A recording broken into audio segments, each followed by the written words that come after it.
What's going on, guys? Welcome to Titan Town. Today I'm going to be giving you my best guess of how the Titans are going to look in the 2018 season. I know it's been a while since I made a video, and that's because I've spent the last week and a half studying for this video, trying to get all the footage together, trying to get all my research done. So I wanted to give a quick shout out to Taylor Hurst on Twitter and my friend on Facebook as well for getting inducted to the Tennessee Titans Hall of Fame, Fan Hall of Fame.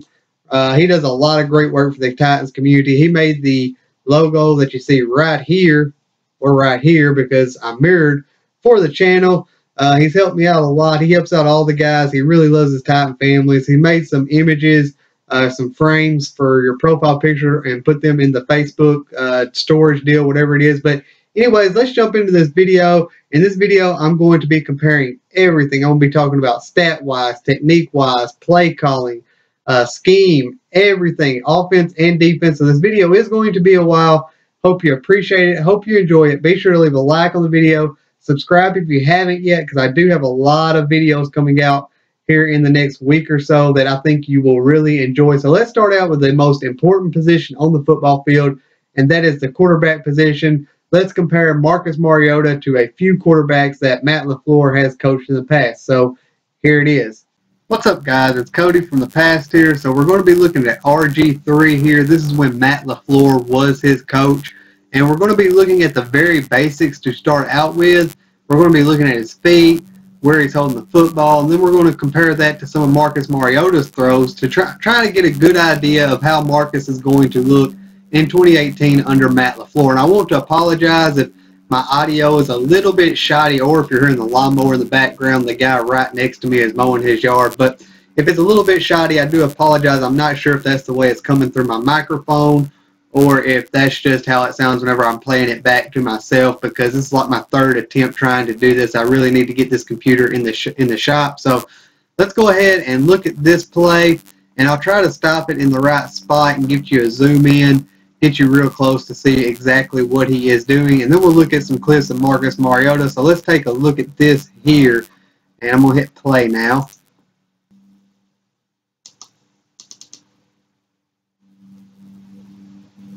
All right, right here you can see foot wide, eyes looking downfield. Look where he's holding the ball. He's holding the ball up high. Now, Marcus has talked a lot about getting his feet right, but there were also some plays that you'll see here in just a second to where Marcus was holding the ball a little bit lower.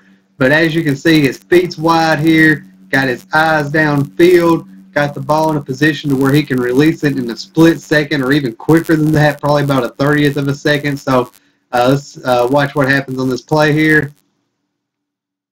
Boom. All right, so let's take a look at how Marcus looks now.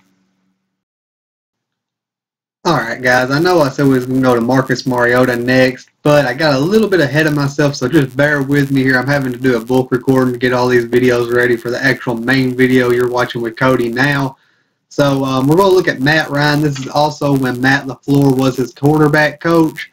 This is in 2016, where he happened to win the MVP that year, so it should be good. Again, we're looking at his feet, we're looking at his eyes, we're looking at his ball security, and then we'll move on to, and then we'll look at some stuff from Marcus Mariota, and then we'll move on to look at some of the play actions and the running plays and the things like this. We'll check out Matt Ryan here, then we'll go look at Jared Goff and look at the things that all these guys have in common. Then we'll look at some of the differences that Marcus has and try to predict what he's going to look like in 2018. So let's go ahead and look at this play here with Matt Ryan against the Raiders in 2016.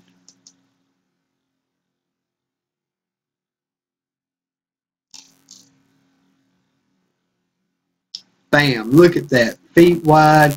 You can't see the football from this side, but you can tell he's already got it cocked just based on his body position, his shoulders, got his eyes downfield. As soon as he takes a snap, he does it from the shotgun. And one of the things Mariota does, and it's not really a knock on him, but it does cost him about maybe half a second, is when he's in the shotgun, he does this little hop motion deal before he sets his feet. So he gets the ball, takes one step, and boom, he is ready to go. He is ready to throw the football. So let's finish this play out and see how it goes, and then we'll move on from here. Bam, right over the middle to his tight end, aka for us would be Delaney Walker. That looks like a touchdown play for him. So let's move on and look at Jared Goff and how his feet work, how he does with ball security, how he looks coming off the snap, and then we'll move on and look at some Marcus Mariota. All right, let's look at Jared Goff under Matt LaFleur 2018, the most recent footage we have. Let's look at his footwork. Let's look at where he holds the football. Let's look at the very basics here. I got a good example of that here where he's playing the Arizona Cardinals. So let's go ahead and jump into this and see if we can get anything that we can change over or translate into Marcus Mariota's game.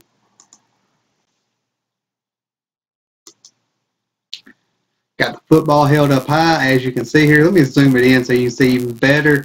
Got the football up high. He's got a wide base here. Got his eyes downfield. And I'm betting he's going to throw the football where his feet are pointed at. Something that Marcus Mariota needs to work on just a little bit. You know, Marcus is a very talented quarterback. Very, very talented. He just really needs to put the basics back together. And I really wanted to say something that crossed my mind here, so I'll go ahead and spit it out. We hired Mike Mularkey, and what his job was to come in, teach the team discipline and toughness, teach Marcus when to get down, you know, so he don't get hurt, when to give up on a play and move on to the next play. Now we bring in Matt LaFleur, and hopefully the stuff that Mike Mularkey instilled into the team will carry over while Matt LaFleur maximizes the potential of the team. And if so, this could be a very dangerous football team. But let's watch what Jared Goff does here. Comment and let me know if you agree with that previous statement, by the way. Right down the middle. So let's move on and look at some play action plays. Alright guys, this one right here may be a little bit painful to watch, and I have to be a little bit quieter now. As you can tell, this is quite a bit later into this video making process. The kids are asleep now, so I definitely do not want to wake them up. But this might be a little bit painful. Like I said, we're going to look at Marcus Mariota now. And we've already looked at all the quarterbacks Matt LaFleur has coached on the feet and where he's on the football standpoint. So let's take a look and check out about Marcus Mariota's feet and how he holds the football. And also watch him. It's not really that big of a deal, but it does waste a little bit of time. He has some sort of little jump step type deal before he actually sets his feet at all. So check out this clip right here.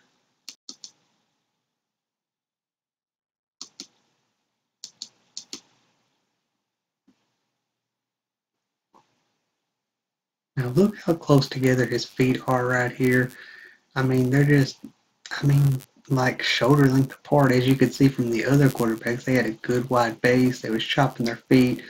Very accurate with their feet. You can't really tell here, but it looks like he's holding that football down around his chest, you know, his abdomen area. You really want to hold that football up high. You want the end of the football to be right up around the ear hole on the helmet. So right now, you know, Matt LaFleur is definitely all about getting back to the basics of football. So that's definitely something Matt LaFleur is going to want to preach and work on with Marcus Mariota. And I expect him to do that. And I expect him to kind of get back to his old self this coming up season, you know, that level of play that we all know and expect him to be able to accomplish in the league. So let's finish his play out here.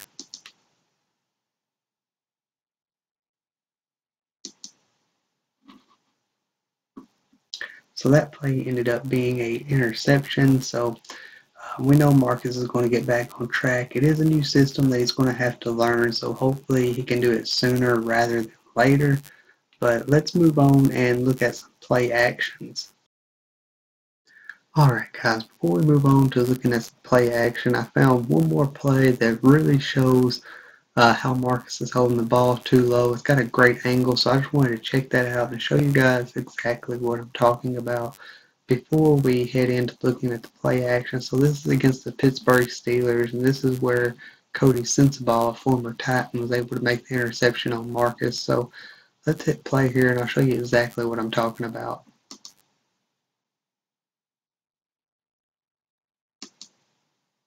Now look at this. Look how low this football is. I mean, it's basically right in the middle of his chest. When he goes to throw his football, he's going to have to really draw back, which is going to take about a 200th of a second, which is a lot in football time. Football, I know it's measured by yards, but it is really a game of inches. You ask any coach, they will tell you the same thing. This is a game of inches, and that 200th of a second, NFL player can cover um, a bunch of inches. I don't know, maybe a foot, maybe 2 foot in that time span, and that's really the difference in this play from it being a completion or a dead ball to an interception. So see what I'm talking about here with the ball being so low. He needs to get that ball up higher.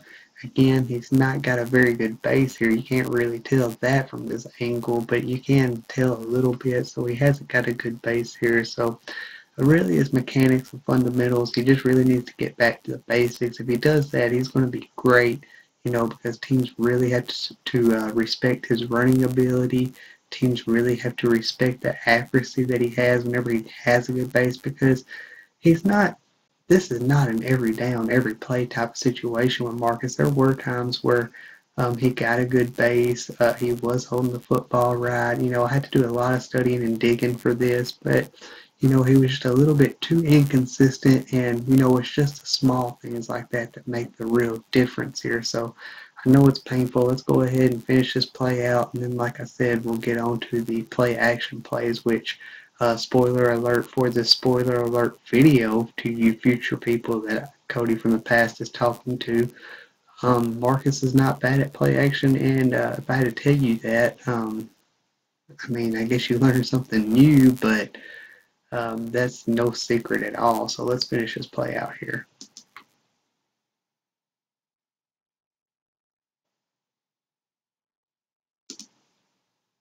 So that was kind of painful to watch. At least he was able to make the play and stop the touchdown there, I guess. Maybe Corey Davis should have fought a little harder for that ball. And like Mike Mularkey said, not all of these interceptions was on Marcus Mariota, but a lot of them were, you know, because the quarterback is the one making the final decision and throwing that football. But Corey might should have tried to fight harder for that ball, or, you know, try to become a defensive back in that situation. But, you know, Corey was a rookie. Corey does play with a lot of heart and a lot of effort, so I'm not going to hold that too much against him. There was a play, I think it was against the Kansas City Chiefs in the playoff game, where I was watching this, where he almost broke a tackle from, I believe it was Reggie Ragland, the linebacker for Kansas City, and they had about 3 of them on him, and he just almost got loose. Because I'm telling you, I love watching Corey Davis. If you haven't watched Corey Davis's college film, you need to check that out after you get done watching this video. It's a lot of fun to watch. He's just a very physical player. Don't type in Corey Davis highlights. Type in Corey Davis versus so-and-so, and that's just a straight-up camera angle where you're just going to see him, and you're not just going to see all the good plays. But, I mean, every play is just about good, but you're going to get to see his blocking. You're going to get to see him break tackles, catching the line, but his blocking was a lot of fun to watch for sure, too. He's very physical in that. But enough of that. Let's get on into this video some more. Alright, so let's look at a little play action from Matt Ryan here. And this is something you got to understand. Matt Ryan is not the athlete that Marcus Mariota is. And this is a designed play to get Matt Ryan out of the pocket. And I do expect to see not a whole lot of that from Marcus Mariota. Like, I don't expect to see a whole game plan built around it, but I do expect to see quite a bit of it built around Marcus Mariota in this offense, really threatening the defense. So let's look and see how it goes with Matt Ryan. Plus, he's got Devonta Freeman here, and teams really have to respect the run from him. So we're going to have to, even though we're going to be more, like Mike Vrabel said, we're not going to run into 8-9 men fronts, but we still have to make teams respect the run. The coaching staff is well aware of that. That's why we have Derrick Henry and Dion Lewis still. So let's look here at Matt Ryan on a play-action play designed to get him out of the pocket and see how it goes here.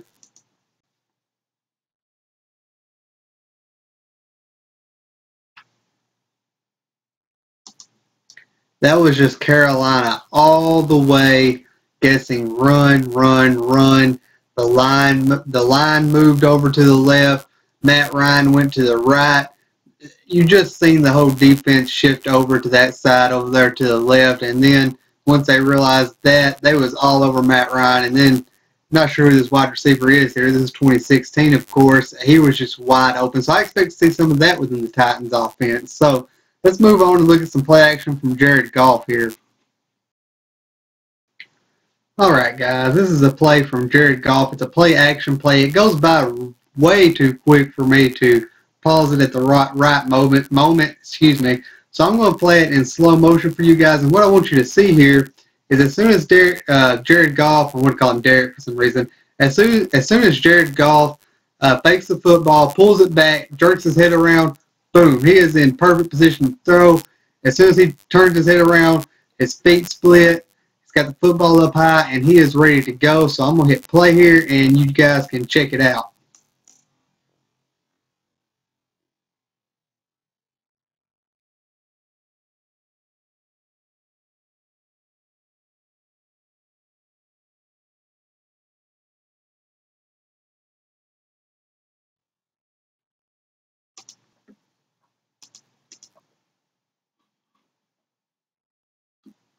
And there it is. He fakes the football, takes a few steps, and boom, he's ready to unload that ball. And of course, as you can see, he did to Sammy Watkins. It was what looks like to be a go-ahead touchdown. Hopefully, we'll get to see Marcus Mariota hooking up with Corey Davis or Taywan Taylor or anybody for that kind of shot several times this coming up season. All right, guys, check out this run from RG3 here. He's playing against the Rams from someone else that we're also looking at, Jared Goff. But anyways, this run is, I call it pretty unique, but you'll see it again later on in this video. So I want you to check out what he does here. And it's something Marcus doesn't do or hasn't done, which I hope we get to see him do it this year, especially if teams respects his pass ability. So check this out. Takes a snap, boom. Look at it. Look at that. Linebackers are all dropping back. This guy over here, safety back here over there by the red line, he's not sure if he wants to move up or come back. All these guys, offensive line guys, are headed up to the second level. So it's a run all the way, but RG3 is faking the pass and takes off. Look at him. Stiff arm, just like Marcus Mariota there. And gets out of bounds. Hopefully Marcus will still slide and not take any unnecessary hits. We don't want to see that like RG3 just did, but hopefully Marcus will slide. But I really like how he sat back, clutched the football, broke into a stance like he was going to throw. That made the linebackers and the safeties really think about coming up, made them kind of back off a little bit. But the next play that I'm going to show you of the quarterback running is even more spectacular, one that I was actually very thrilled about. So let's move on and check that out. And to be fair, guys, there is quarterback runs in this offense that I've been looking at where the quarterback does have an option when it's a design quarterback run. He does have options on whether he wants to dump it off, throw it, send it out to a running back. There are options, but there are also those types of plays, them zone runs where it's a complete run all the way and it's a hat on a hat. So maybe we'll get to see a little bit of both mixed in the new offense. So we'll just have to wait and see about that. So let's move on and look at a running play from Matt Ryan. Now check out this run by Matt Ryan here. This is just pure offensive genius play calling. Looking at this screen, you're thinking this is pass all the way. At the bottom of your screen, you got 4 receivers bunched up, not 3. 4. 1, 2, 3, 4. And then at the top of your screen, you have another wide receiver. So this is a 5 wide receiver set, and this is a run play all the way. I just really love this play, but I really want you to focus on what Matt Ryan does once he snaps the ball and gets it in his hands before he runs with it. It's just added genius to the play. So let me zoom in here and check this out. Look at that. You see him clutch the ball, look to the right where all of his receivers are. Devonta Freeman there at the bottom. Fake screen pass. All of these linebackers, they're drop back. They're not expecting the run. This guy, the guy at the top, up there on the right, he's moving over to help cover his man. It looks like a pass all the way.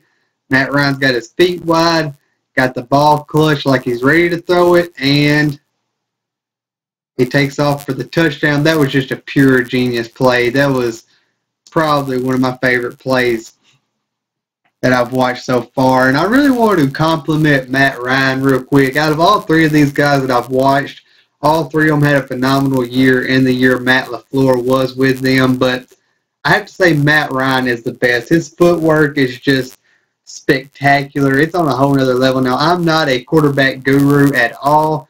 It's a position that I have the hardest time judging with by far because it's not a position that I'm just super familiar with. I know the basics and whatnot, but just watching Matt Ryan, his footwork. I remember before what's his name went to San Francisco with Kyle Shanahan, the quarterback got traded to the Patriots. I can't remember his name to save my life. But anyways, he talked about an interview that Kyle Shanahan is just a absolute snaggler on footwork. You got to have good footwork. Your footwork's always got to be moving. Matt Ryan's feet are always like that.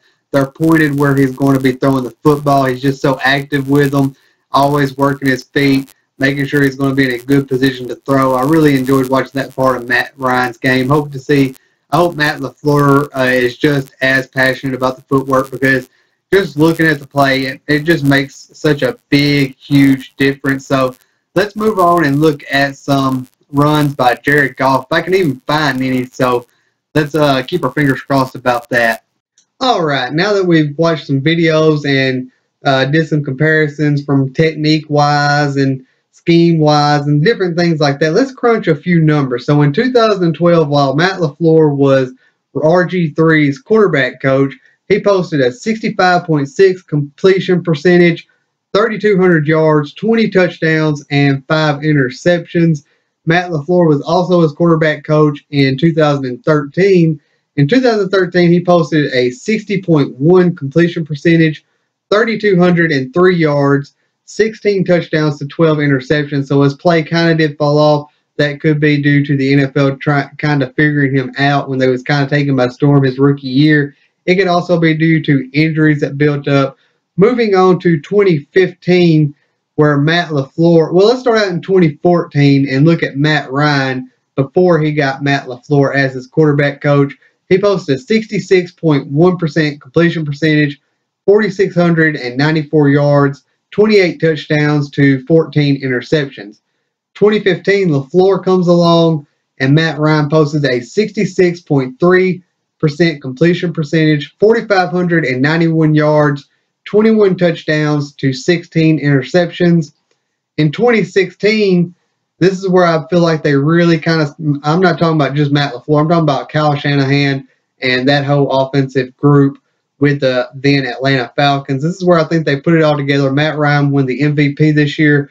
He posted a 69.9% completion percentage, 4,944 yards, 38 touchdowns to 7 interceptions. So there was a little bit of a learning curve there, but in 2016, they put it all together. They really figured it out. And then Matt LaFleur carried his success over with him to the LA Rams for Jared Goff. In 2016, while Matt LaFleur was not there, Jared Goff posted a 54.6% completion percentage, 1,089 yards, 5 touchdowns, and 7 interceptions. Can't get much worse than that. So 2017, Matt LaFleur, Sean McVay show up. Jared Goff jumps up to a 62.1% completion percentage, 3,804 yards, 28 touchdowns, and 7 interceptions, same as the year before, but he had a phenomenal more yards and a phenomenal amount of more touchdowns as well. So thinking of Marcus Mariota, take into consideration there might be a little bit of a learning curve. Jared Goff, there wasn't one with him because you really couldn't get much worse than what his rookie year was. So taking that into consideration, comparing all these numbers, you can look at Marcus Mariota posting something like a 62, somewhere between 60 and 63% completion percentage. You can look at anywhere between 2,800 to 3,400 yards, I would say. And then you're going to look at anywhere between 25 to 34 touchdowns, along with about 8 to 10 interceptions, I believe, for Marcus Mariota, which would be a very big jump for him coming from last year. Would also be the best stat line of his career as well, although he did have a very good sophomore year and a very solid rookie year as well. So let's move on to the offensive line real quick, and then we'll look at running backs and wide receivers before we jump over to the defensive side of the ball. So the offensive line, as you know, is going to go to a zone blocking scheme, and I'm not going to spend a lot of time on this. So basically, if you don't know what a zone blocking scheme is, basically the real basics is the line kind of reacts to what the defensive side of the ball does. So if the guy in front of me blitzes outside, if I'm a guard, then the tackle's got him, and then I move up and take the linebacker or the other defensive tackle, depending on what the center is going to do. If he blitzes inside, then he's my man. The tackle outside of me is going to get to the second level and get to a linebacker. Same way with the other side of the ball and the center, based on where these defenses, which gap, which guy is trying to cover, is going to be your man, depending on that. You're also going to see guards pulling where he's going to come out of his gap and he's going to slide over, and he might block the end of the line. He might come up and get to the second level in between the tackle and the guard on the other side. He might come up and get to the linebacker between the guard and center on the other side. You can also say the same thing for tight ends such as Delaney Walker, to where he might go in coverage, they snap the ball, he runs all the way to the other edge to block that. He might come into motion, and they might snap the ball, and he might run through the A gap to block there. So going to be a lot of moving parts on the offensive line. I hope they can put it together quickly, because the offensive line, as you know, you should know, they're only as strong as their weakest link. It takes 5 guys doing their jobs to get it done on the offensive line. So that's what that zone blocking scheme is going to look like. It's going to be a lot of moving parts, but it's really going to help guys like Dion Lewis. I feel like will benefit from a zone blocking scheme, because you kind of have to be more patient in those schemes, let the blocks ahead of you develop. And that's kind of how Dion Lewis is. He has no second gear. He's either first gear or fifth gear all the way. So he's going to get the ball, go, go, go, go, go, boom, and he's gone. So I think that scheme will really benefit Lewis. Henry, I'm not so sure. I don't expect Henry to do bad at all. I really don't. And speaking of running backs, let's move on and compare some running backs. So Alfred Morris in 2012 with Matt LaFleur as his quarterback coach. He was on the staff here. And you ought to know this is the year he really exploded. He had 1,613 yards, 13 touchdowns, 4.8 yards per carry. 2013, his numbers dipped a little bit, and that's just because his numbers in 2012 were ridiculously high, where he had 1,275 yards, still very respectable. His touchdowns took a hit. He only had 7 TDs, but he still carried the ball for 4.6 yards per carry. Moving on to 2015, this is when Matt LaFleur was with the Atlanta Falcons, and this is the only team that we can do this with, because they're the only team on the list Matt LaFleur has been with that has carried 2 running backs to do like a team up, back-to-back. I don't know what you would say. It's not a running back by committee, but it's not a workhorse back either. I guess 2 solid backs. So Freeman in 2015 ran for 1,056 yards, 11 touchdowns, and 4 yards per carry. So he had double-digit TDs, over 1,000 yards. Very good. Tevin Coleman in 2015 had 392 yards, 1 touchdown, 4.5 yards per carry. So clearly, 2015, Tevin Coleman's rookie year, Devonta Freeman was the lead back, but he still managed to carry the ball for a very respectable 4.5 yards per carry, and he still managed to get a TD. 2016, and like I said, this is the year the Falcons and the offensive staff really put things together. Devonta Freeman rushed for 1,079 yards, went over 1,000 yards again. Double-digit touchdowns again with 11 TDs and a respectable 4.6 yards per carry. Tevin Coleman rushed for 520 yards for 8 touchdowns and a 4.4 yards per carry. So both backs were very productive in 2016 there. Although Tevin Coleman didn't get very many carries, he was very productive with the carries he did get, and he was able to find the end zone as well. Same as Devonta Freeman, who had 11 TDs. So, moving on to 2017, we have Todd Gurley, who rushed for 1,305 yards, 13 touchdowns, and averaged a 4.7 yards per carry. So comparing them to the Titans running backs we have today. So I was reading an article just yesterday or the day before that talked about Derrick Henry is going to be the lead back in Tennessee this year, while it's not going to be like, he's not going to be a bell cow, but he is going to get first crack at the opportunity. So I do expect like a a 60-40% ratio or a 55-45, somewhere in that ballpark range, because Dion Lewis did not get signed for nothing. Dion is making very respectable money for a running back in the league. So he's going to come in and he's going to contribute. So looking at these numbers here, I would say Derrick Henry will probably run in the ballpark of just a little over 1,000 yards, not quite to 1,100, but he's going to get them double-digit touchdowns, I believe. I believe he'll get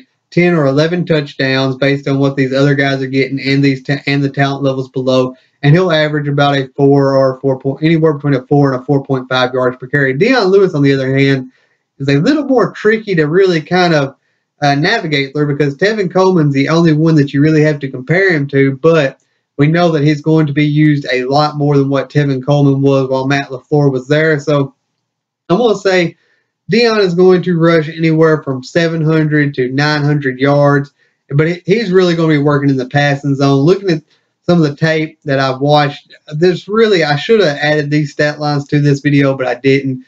It seemed like the quarterbacks were either throwing the ball deep downfield or checking it down to a running back, because all of these running backs had very good receptions as well. I think Devonta Freeman had over 100. I think Ty Gurley had like 50-something. Alfred Morris was the only one who didn't. So Dion Lewis is going to rush from anywhere from 700 to 900 yards, somewhere in that ballpark, and he'll probably have about 5 touchdowns to go with it.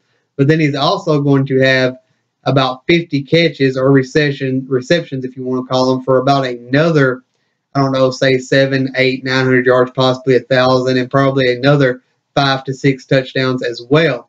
So moving on to the wide receiver position, Pierre Garçon, 2012, with Matt LaFleur as the quarterback coach, caught 44 receptions, 633 yards for 14.4 yards per catch, and he had 4 TDs to go with that. Moving on to 2013, this is when he really came alive in this new offense. He had 113 receptions for 1,346 yards, 11.9 yards per catch, and 5 touchdowns. Moving on to Julio Jones in 2015, he had 136 receptions for 1,871 yards, 13.8 yards per catch, and 8 touchdowns. Now moving on to 2016, this is where I said the offense really came alive and come together. Julio took a little bit of a dip here, but that's all right. He still had very solid numbers with 83 receptions, 1,409 yards, 17 yards per catch, which is very good. That's where you kind of see 11.9 yards per catch is the lowest number on this list here. So these guys are going deep and catching some deep balls for 6 TDs. Sammy Watkins with Jared Goff in 2017 was not as spectacular, where he caught 39 receptions for 513 yards, I believe. I can't really read my handwriting there. 15.2 yards per catch with 8 touchdowns. Now, not including Delanie Walker with this, because it doesn't matter what offense Delanie Walker is in. Delanie is going to be Delanie. That's just all there is to it, really. So if you're looking at someone like Corey Davis, he could put up these type of numbers, or Rashard Matthews. Looking at the quarterback's numbers, you can kind of tell how the target split, target share, yards went. So I'm going to guess Corey Davis will probably figure will be somewhere between a Sammy Watkins-like number and Julio Jones' 2016 number. So I'm going to say for Corey Davis, he is going to catch 50 to 60 balls for 850 to 1,000 yards and about 8 touchdowns as well. So that's the offensive side of the ball, guys. I hope you enjoyed it. We're fixing to move on to the defensive side of the ball, so I hope you're still watching. Be sure to leave a like on the video if you're still watching. Be sure to subscribe if you're still watching, because like I said, I have a lot of great videos coming out in the future. And also, guys, follow me on Twitter. I want to interact with you there. Like us on Facebook. I really want to get the community more involved. Like, I want to ask your guys' opinion on like Facebook or Twitter, and then make a whole video of just me scrolling through, responding to your thoughts, or giving my opinion on your thoughts, or answering your questions, or just whatever it may be, you know. So really want to get you guys involved. You can follow me on Twitter at Mr. Millhall. The link will be in the description box below, as well as Facebook. I'm not sure where I would rather do the community videos or the community interaction. Facebook or Twitter. Not really sure, but definitely be one or the other. So check out both spots. Now let's move to the defense side of the ball. What is Dean Pees' defense going to look like? He said it's going to be a 4-3 defense with a lot of it's going to be a 3-4 defense with a lot of 4-3 fronts. Excuse me. And Mike Vrabel, our head coach, was a defensive-minded guy. You really got to take into consideration how he thinks it's going to be as well. So we're going to have front multiplicity and consistent coverage in the secondary. So let's start out with a look of Dean Pees' 4-3-4. Excuse me, I keep wanting to say 4-3, but 3-4 defense. So here's a picture of it right here. As you can see, you got 3 guys bunched up in the middle. They could be split out wider as well. Of course, we expect that to be Jarrell Casey, Daquan Jones on the outside of that defensive line there, with Beanie Logan there in the middle. On the outside there, that will be Derek Morgan and Brian Arakpo more times than not. But you also might see some sets to where that could be Harold Landry and Rashaan Evans. And then you got your linebackers there in the middle. The guy on the left will be Wesley Woodyard more times than not. The guy on the right will either be Will Compton, Rashaan Evans, or Jayon Brown, who's been making a lot of noise in training camp lately. And speaking of that guy being one of the 3 of Rashaan Evans, Will Compton, or Jayon Brown, and then the guy on the right being either Rashaan Evans or Brian Arakpo, that just tells you that Rashaan Evans is going to fit very nicely in Mike Vrabel's defense because he is versatile enough to play either position. So let's move on and look at a 4-3 front. So on the 4-3 front, as you can see, the line is shifted to the right. The linebackers are shifted to the left. Now, this guy on the left here, that could be Derek Morgan or Harold Landry, who is versatile enough to play as a standing-up linebacker or with a hand in the dirt, as well as Derek Morgan is. Then this guy right here in the middle, that's going to be Jarrell Casey, who I think is going to have a big year. And I don't think it will be out of stretch to say he has a career year this year, even though he's made 3 straight Pro Bowls, because he's going to get that opportunity to play in the interior of the defensive line where he was just an absolute monster before we switched over to the 3-4 defense. Then up here at the top of your linebackers, you could have Wesley Woodyard here. You could have Rashaan Evans here. You could have Jayon Brown here. Or you could have Will Compton in there somewhere. So a lot of different looks you can get in the front of this defense. Now, let's look at a Mike Vrabel defense with the Houston Texans. Now, what I want you to check out here is look at this defensive line. There are 5 guys right on the front. The Houston Texans did this a lot. So you got 1, 2, 3, 4, 5 guys there. Now, the interior part, you're going to have Jarrell Casey, Daquan Jones, and Beanie Logan more than likely. Or you might even have Kevin Dodd mixed in there if it's a passing down, who has some pass rush ability, who looks like he's going to play defensive tackle this year instead of a standing up linebacker or a defensive end. Or you might even have like a Jarrell Casey, Daquan Jones, Harold Landry, Derek Morgan, and Will Compton. There's a lot of different things you can do with our personnel that we have. These 2 standing up linebackers could be Rashaan Evans, or Rashaan Evans could move up and play on the edge of one of the lines, and you could have Will Compton, Jayon Brown there. And then this middle guy here, that will be Wesley Woodyard. Now, take a look at these defensive backs. You have cornerback on a cornerback. So they're basically playing man coverage here. So they want consistent man coverage. And then up here on the line, you got basically what it's going to be. You got 5 offensive linemen, 5 defensive linemen. It's going to be man on a man. So they're basically forcing them to where they cannot double team anybody. So you're not going to be able to double team Jarrell Casey. If you do, a man's going to be free to blitz. You're not going to be able to double team Derek Morgan or Brian Arakpo or I'll keep saying, I won't say Will Compton, but Harold Landry or Rashaan Evans. You're not going to be able to double team any of these guys. Then you got your nickelback coming down here, which looks like a safety in this defense. I figure it will be Logan Ryan in ours, while Kevin Dodd, or not Kevin, excuse me, I keep wanting to say the wrong name. I'm sorry about that, guys.